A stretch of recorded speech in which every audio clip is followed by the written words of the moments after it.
Ethan was 16 when his parents sent him to a remote boarding school deep in the woods.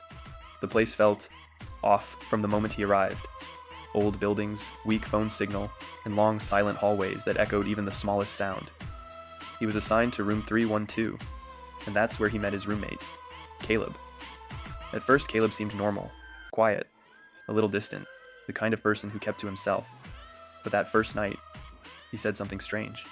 After 2:17 a.m., "Don't look at the corner near the closet." Ethan laughed it off. He thought it was just some weird prank, but Caleb didn't smile. Over the next few days, Caleb added more rules. Never turn the lights completely off. If you hear knocking, ignore it. If I ever say don't move, don't move. Ethan started getting annoyed, but one thing really bothered him. Every single night, Caleb woke up at exactly 2:17 a.m. No alarm, no noise, just awake. One night, Ethan decided to test it. At 2:17 a.m., he opened his eyes and looked straight at the closet corner. There was nothing there, but something felt wrong. The air suddenly felt heavier, like the room had changed. Then Caleb's voice came from the darkness. "You looked, didn't you?" His voice sounded different, not scared, not angry, just empty. After that, things started happening. Ethan began hearing faint whispers at night. Sometimes it sounded like someone was under his bed, moving. Other times he'd wake up and see the closet door slightly open, even though he remembered closing it. It didn't feel like a prank anymore. It felt like something was watching him. One afternoon, when Caleb was gone, Ethan checked his drawer. Inside, he found an old notebook. The pages were filled with room numbers and dates. Some of the entries were crossed out, others weren't. On the last page, there was a single line. Room 312, almost ready. Ethan felt a chill run down his spine. That was their room. That night, Ethan stayed awake, waiting. At exactly 2:17 a.m., his alarm went off. He sat up immediately. Caleb's bed was empty. The room was completely silent. Then he heard it, a slow, scratching sound, coming from inside the closet. Ethan froze. Then, he heard Caleb's voice. But it wasn't coming from the room, it was coming from inside the closet.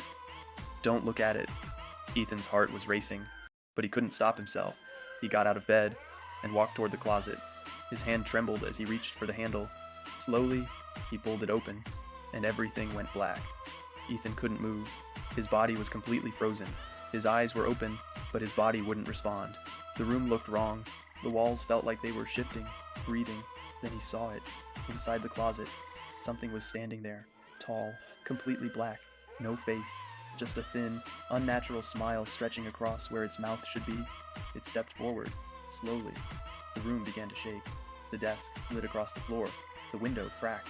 The bed frame rattled violently, and Caleb's voice echoed from everywhere. "You weren't supposed to look." Morning, Ethan woke up gasping. Sunlight filled the room. For a moment, everything felt normal. Then he noticed the window was actually cracked. The desk had moved. The closet door was wide open, and deep scratch marks covered the inside of it. This wasn't a dream. Caleb's bed was empty. His things were gone, like he had never been there. The school said he had transferred. No explanation, no detail. When Ethan asked the warden about room 312, he paused, then said quietly, "Students don't stay in that room very long." On his last day, Ethan was packing his things. That's when he found something under his bed, a folded piece of paper. His hands shook as he opened it. It was Caleb's handwriting. It doesn't like being seen. Now it knows you. And at the bottom, a new line. One Ethan knew hadn't been there before. Next, Ethan.